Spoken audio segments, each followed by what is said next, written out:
जैसे ही काम थे डेविल है ये फिर आके रब का क्यों नाम ले जब दुनिया वाले कैच करते हैं रंगे हाथ से एक एक चीज देखी मैंने खोज कर मैं कभी कभी मेहनत करता पापा कहते रोज कर। मैं एक रैपर और म्यूजिक मिक्सिंग इंजीनियर हूँ एंड मेरा स्टेज नेम बीट बॉय आदि है। चाइल्डहुड टाइम से ही म्यूजिक में इंटरेस्ट रखता हूँ बट अभी रिसेंटली मैंने इसको एक प्रोफेशनल लेवल पे लिया है और अब मैं आगे अपने करियर को आगे बढ़ा रहा हूँ। मैंने अपने लोकल पुलिस वाले रैपर उनको देखा कि वो कर रहे हैं अच्छा, तो उनको देख के मैंने कुछ स्पिट करना सीखा। आपके मन में एक जुनून है तो आपने एक ना एक एक्स फैक्टर अपने माइंड में हमेशा बनाया होता अपने मंजिल के लिए। तो मैं यही कहूंगा कि अपने जो गोल है ना उसको एकदम सेंटर पॉइंट पे रखो और सारी चीजों को साइड करो ताकि आप उसको अचीव कर पाओ। और कभी हिम्मत मत हारना, हिम्मत नहीं हारोगे तो भगवान हमेशा आपका साथ देंगे।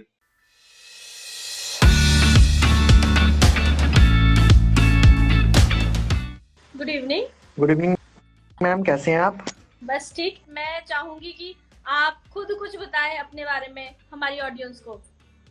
मैम मेरा नाम आदित्य डोगरा है और मैं एक रैपर और म्यूजिक मिक्सिंग इंजीनियर हूँ एंड मेरा स्टेज नेम बीट बॉय आदि है। और मैं चाइल्डहुड टाइम से ही म्यूजिक में इंटरेस्ट रखता हूँ बट अभी रिसेंटली मैंने इसको एक प्रोफेशनल लेवल पे लिया है और अब मैं आगे अपने करियर को आगे बढ़ा रहा हूँ। ओके।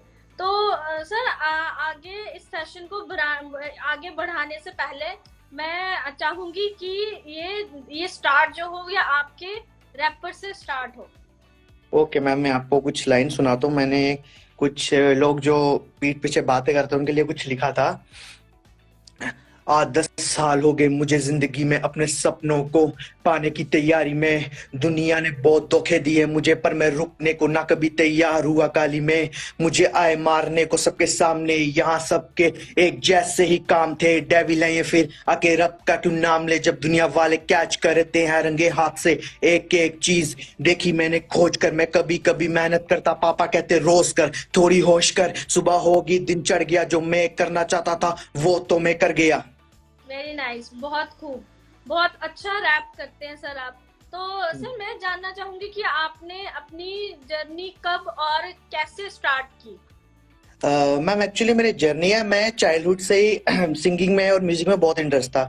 मैं उस टाइम प्राइमरी सेशन में करीब थर्ड क्लास में पढ़ता था तो मुझे गाने का बहुत शौक था बट इतना ज़्यादा मैंने सीरियस लिया नहीं। तो देन मेरा फ्रेंड था, उसने इसको एक स्टेप आगे लिया और कहता कि हमें स्टार्ट तो करना पड़ेगा।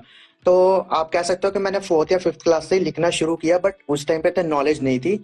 और उस टाइम पे एक्चुअली मैं सिंगिंग करना चाहता था। मैं, आप जानते जैसे जम्मू में पंजाबी सिंगर्स का उस टाइम बहुत क्रेज हुआ करता था तो मैं बस वही सब लिखता था। तो मेरे को लिखने का तो एक्सपीरियंस काफी पहले है बट समय के साथ ऐसा हुआ कि एक्चुअली मेरे वोकल्स वहाँ हार्मोनिक्स मैच नहीं हो पा रहे थे, उतना अच्छा सुर में पंजाबी के लिहाजे से नहीं लगा पा रहा था। और नेचुरली मेरे में था कि मैं बहुत तेज तेज बोलता था और मेरी आवाज भी थोड़ी भारी थी।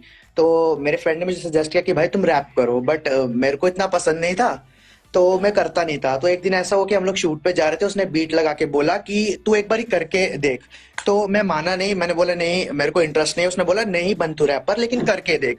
जब किया तो हमारे में एक जॉनर होता है फ्री स्टाइल, मतलब मैंने कुछ लिखा नहीं है।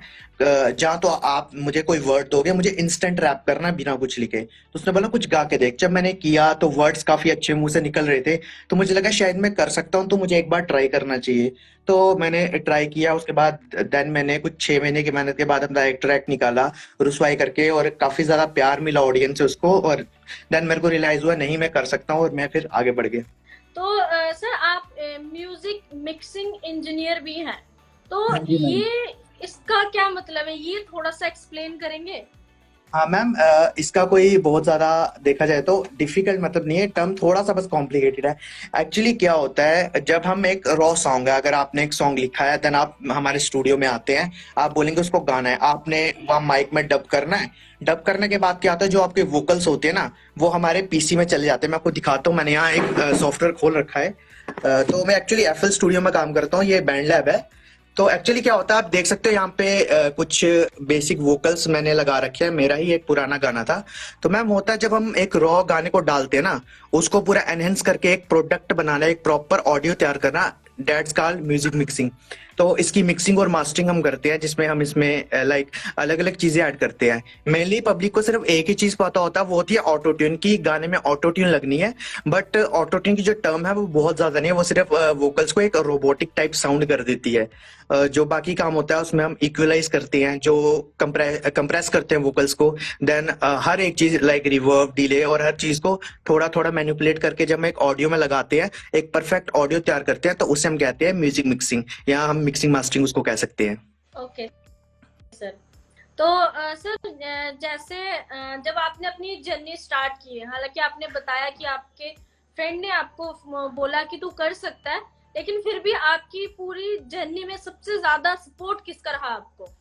देखो मैम, इसमें एक चीज मैं नहीं कह सकता कि कि एक बंदे ने मुझे किया तो मैं बहुत आगे बढ़ा। मतलब मेरे लाइफ का ऐसा है, हर किसी का थोड़ा थोड़ा कंट्रीब्यूशन है। मतलब मेरे को स्टार्ट मेरे उस फ्रेंड ने दी, आरक नाम है उनका, वो भी मेरे साथ सिंगिंग करते हैं। तो उन्होंने मुझे कहा कि तुम कर सकते हो, तो मैंने लिखना स्टार्ट किया। बट सबसे बड़ी बेसिक होती है कि हमें घर में करने, क्योंकि आज मैं स्टूडियो में हूँ, सेटअप है, तो ऑब्वियसली फाइनेंशियल तरीके से पेरेंट्स ने भी सपोर्ट किया है। और कुछ जो सोशल मीडिया से मैं कुछ फ्रेंड से मिला, उन्होंने मुझे अलग अलग चीजें दी, हिप हॉप की नॉलेज, और मैं इंस्पायर हुआ हूं। तो आप कह सकते हो कि मैंने बहुत ज्यादा बड़े लेवल पे आर्टिस्ट को नहीं सुना है। तो मैंने अपने लोकल पुलिस वाले रैपर उनको देखा कि वो कर रहे हैं अच्छा, तो उनको देख के मैंने कुछ स्पिट करना सीखा। और उसके बाद लाइक अलग अलग जोन के हिसाब से मैंने अलग अलग आर्टिस्ट को भी सुना। बट मेरा जो सबसे ज्यादा कंट्रीब्यूशन मैं मानता हूँ वो मेरे पेरेंट्स का ही मानता हूँ, जिन्होंने मेरे को सपोर्ट किया कि रोका नहीं, अगर तुम पढ़ाई में थोड़ा करो, उसके बाद तुम अपने फ्री टाइम में यहाँ टाइम दे सकते हो, हम नहीं रोकेंगे। और देन जिस जगह मेरे को थोड़ी कमी लगी कि शायद मुझे सपोर्ट की ज्यादा जरूरत है, तो वहां मेरे फ्रेंड्स मेरे साथ खड़े हुए। सोशल मीडिया कितना हेल्पफुल रहा आपकी जर्नी में आपके लिए? मैम आज के टाइम पे तो खासकर एक आर्टिस्ट के लिए सोशल मीडिया बहुत अच्छा जरिया है। मैं मानता हूँ कि मेरे को सोशल मीडिया से सपोर्ट और हेट दोनों मिल चुका है इस टाइम पे। मतलब मैं अंदर से पूरा मैनिपुलेट हो चुका हूँ, एक आप कह सकते हो एक पक्का मैं हो चुका हूँ कि मुझे पता है सोशल मीडिया के बारे में क्या हो सकता है। स्टार्टिंग में मैं जब आया था तो मुझे एक पटियाला से रैपर मिले थे, चैंपियन करके उनका स्टेज नेम है। तो उन्होंने मुझे बेसिक बेसिक चीजें बता दी थी, तो उस वजह से मैं सोशल मीडिया के थ्रू ही अपने जर्नी को स्टार्ट कर पाया। देन बीच में कुछ बातों की वजह से मेरी कुछ रैपर्स के साथ एक काफी बहुत ज्यादा आप कह सकते हो हाइप पे बीफ भी स्टार्ट हो गई थी। बट मुझे पता था कि ये मेरा स्टार्टिंग करियर है, तो मुझे इन सब चीजों में अभी फंसना नहीं है। तो देन मैंने 2 ट्रैक्स के बाद वो बीफ भी स्टैंड कर दी, और अब इस टाइम पे मैं स्टेबल हूँ सोशल मीडिया पे।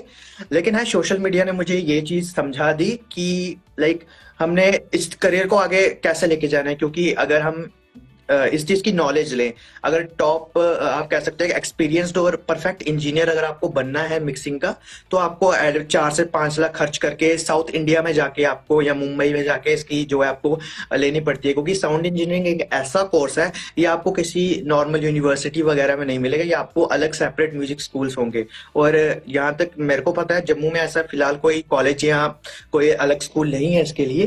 तो सोशल मीडिया के ये हुआ, जो भी एक्सपीरियंस प्रोड्यूसर्स थे किसी भी इंडस्ट्री के, तो उनकी यूट्यूब पे वीडियोस देखी या अदर सोशल मीडिया प्लेटफॉर्म पे मैंने उनको फॉलो करके उनकी वीडियोस देखे प्रैक्टिस करता गया, जिससे मैं अपना आज अच्छा कर पा रहा हूँ। सर तो सर आपका डेली रूटीन क्या रहता है? क्योंकि अगर आप रैप करते हैं, अगर आप इस फील्ड में हैं, तो इसमें प्रैक्टिस की भी बहुत जरूरत होती है। तो डेली रूटीन क्या रहता है आपका? मैम एक्चुअली हमें क्या चाहिए इसके लिए, सबसे पहली बात तो कि रूटीन में कोई हाइप नहीं है। डेली सुबह 7 या 8 बजे उठना, या कभी बार मैं लेट भी हो जाता हूँ, बी ऑनेस्ट। कभी ऐसा भी होता है कि मैं रात को ज्यादा काम करता हूँ, कि लिखने का इंस्पिरेशन रात को जब बंदा अकेला होता है और अपनी पुरानी बातें सोच रहा होता है, तो उसी टाइम पे उससे इंस्पिरेशन आती है कि मुझे ये लिखना चाहिए। तो रात को हो सकता है मैं 2 या 3 भी बज जाए, फिर सुबह मैं 12-1 बजे भी उठता हूँ। तो लेकिन जो मेरा मेनली रूटीन है, प्राइमरी रूटीन है, वो यही है। सुबह उठने के बाद जब मैं अपना ब्रेकफास्ट एंड अदर एंड्स खत्म करता हूँ, स्टडी या किसी भी चीज को टाइम देके, उसके बाद मेरा दोपहर को 12 बजे के बाद टारगेट रहता है कि मुझे फ्री होना है और बीच में प्रैक्टिस करना है। प्रैक्टिस का क्या है, जरूरी नहीं है आपको अलग अलग वोकल मतलब अलग अलग तरीके के आर्टिस्ट को सुनना है या किसी एक प्राइमरी आर्टिस्ट को सुनना है, वो आपकी चॉइस है, आप कुछ भी सुन सकते हो। लेकिन एक चीज आपने सुनी है कि आप अपने पुराने प्रोजेक्ट्स को बार बार कॉपी मत करो, क्योंकि इसमें टाइम लगता है। मैं मानता हूँ कि बहुत सारे आर्टिस्ट होते हैं कि मेटाफर्स अलग अलग लेने हैं, कुछ यूनिक वर्ड्स लिखने हैं, उसमें टाइम लगता है। लेकिन जो वो स्टोरी है ना जिसके ऊपर आप लिख रहे हो, वो आपके अपने मन की स्टोरी है। तो अगर मैं अपनी बात करूं, मैं फ्री स्टाइल रैपर हूं, मैं तो इंस्टेंट रैप कर सकता हूं बिना कोई लिखे भी। तो मुझे लिखने पे इतना हार्ड वर्क नहीं करना पड़ता। लेकिन हाँ, मैं अपने अलग अलग तरीके के जॉनर्स ट्राई करता हूँ ताकि मैं अलग अलग जो है प्रोजेक्ट और अलग अलग चीजें पब्लिक को दे पाऊँ। तो मेरा प्रैक्टिस सेशन बस इतना ही रहता है कि मैं अलग अलग बीट्स के हिसाब से, अलग अलग जॉनर्स के हिसाब से अपने वोकल को स्टेबलाइज करके अलग अलग गानों पे प्रैक्टिस करूँ। कभी थोड़ा मिड पे, कभी थोड़ा हाई पे। तो सर आपके फेवरेट रैपर कौन है, उनका कोई एक रैप जो पर्सनली आपको बहुत पसंद है और आप मैक्सिमम उसको करते हैं, तो वो आप हमें, हमारी ऑडियंस को सुना दीजिए। मैम एक्चुअली मैंने जैसे बताया, मैं अलग अलग जॉनर्स के लिए अलग अलग आर्टिस्ट को सुनता हूँ, लेकिन मेरे पास प्राइमरी 3 आर्टिस्ट हैं जिनको मैं एक बराबर लेवल का मानता हूँ। सबसे पहले मैंने जीवन सर, हमारे पुलिस वाला रैपर, उनको देके स्टार्ट किया। उनको मैंने एक आदर्श मान के आप कह सकते हो कि मैंने स्टार्टिंग में हार्डकोर रैपिंग उनसे सीखी है। और अगर इस टाइम पे मैं किसी को ड्रग बन के सुन रहा हूँ ना, तो डेट्स एमजी बेला। तो उनको मैं एक लाइक ड्रग की तरह यूज करता हूँ। जैसे कि लाइक उनका एक गाना है जमाना हो गया, मतलब उस गाने में इतना ट्रूथ है, इतना ट्रूथ है। कोई नॉर्मल इंसान जो शायद उस स्ट्रगल लाइफ से गुजरा भी नहीं है, वो भी एक बार को उस गाने को फील करने के लिए, एक बार महसूस करने के लिए ना, मतलब उसमें जज्बा आ जाएगा कि इस गाने का मतलब क्या है, मैं इसको कैसे अपनी लाइफ में डाल के कैसे फील कर सकता हूँ। क्योंकि एक तो उनका मेलोडिक जोन है जो सुनने में काफी अच्छा लगता है, लेकिन ये काफी अच्छा गाना है। और बात करें अगर हम पुलिस वाला रैपर की, तो उनका मुझे एक गाना सबसे ज्यादा पसंद है, वो है बताने की जरूरत नहीं। क्योंकि अपने हेटर्स को जवाब देना, जो आपके पीठ पीछे बोलता है, उनको अपने काम से जवाब देना, दैट्स गुड। और जो थर्ड पे आते हैं वो ऑब्वियसली एमिवे बंटा है सर, जिनको मैंने हमेशा से सुना है, क्योंकि उनकी जर्नी ऐसी रही है ना। उनको लाइक उन्होंने जब इंडियन आइडल में उन्होंने अपना स्टार्ट किया था, तो उन्हें वहां से रिफ्यूज कर दिया गया था कि अच्छे परफॉर्मेंस के बाद भी। तो उससे मैंने लाइफ की रिजेक्शंस को एक्सेप्ट करना चूज किया कि एक चीज से अगर इंसान रिजेक्ट हो जाता ना, कि ऐसा नहीं है कि वो कुछ भी नहीं कर सकता है। अगर हम अपनी लाइफ में मेहनत करते रहे तो एक ना एक मंजिल हमारे लिए वेट कर रही होती है। Okay sir. तो अब आपके सर, आपको, आपने अपना फेवरेट कोई रैप आप जो आपको बहुत पसंद हो, आप वो एक सुना दीजिए हमारी ऑडियंस को। ठीक है मैम, मैं सुनाता हूँ। ये एक्चुअली एक सैड तरीके का रैप है। ये मुझे मेनली स्टोरीज पे पसंद, आप कह लो एक स्टोरी बेस्ड रैप है, एक लाइक चीटेड रैप।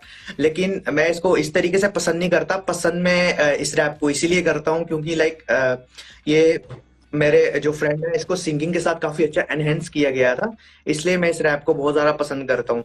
लेकिन लास्ट में मुझे ही अकेले ये निकालना पड़ा, तो वो मेरा फर्स्ट सॉन्ग था उस वाइब। जब जाना ही था तो तू आए क्यों थी, बतलाना ही था तो दिल में समाए क्यों थी, तू सुन के बातों से नजरें चुराई क्यों थी, मेरी जिंदगी में ऐसी रुसवाई क्यों थी। आजा परदेसी तुझे वास्ता है प्यार का, तेरे बिना अधूरा लगे ये संसार सा, तुझसे कितना प्यार बस खुदा मेरा जानता, तेरे बिना अधूरा लगे ये दिलदार सा, करा मैंने तुझसे कितना प्यार था, तेरे बिना जीने का क्या फायदा, करा मैंने तुझसे कितना प्यार था, तेरे बिना जीने का क्या फायदा, जब जाना ही था तो तू आए क्यों थी, बतलाना ही था तो दिल में समाई क्यों थी, तू सुन के बातों से नजरें चुराई क्यों थी, मेरी जिंदगी में ऐसी रुसवाई क्यों थी। वेरी नाइस सर, बहुत खूब।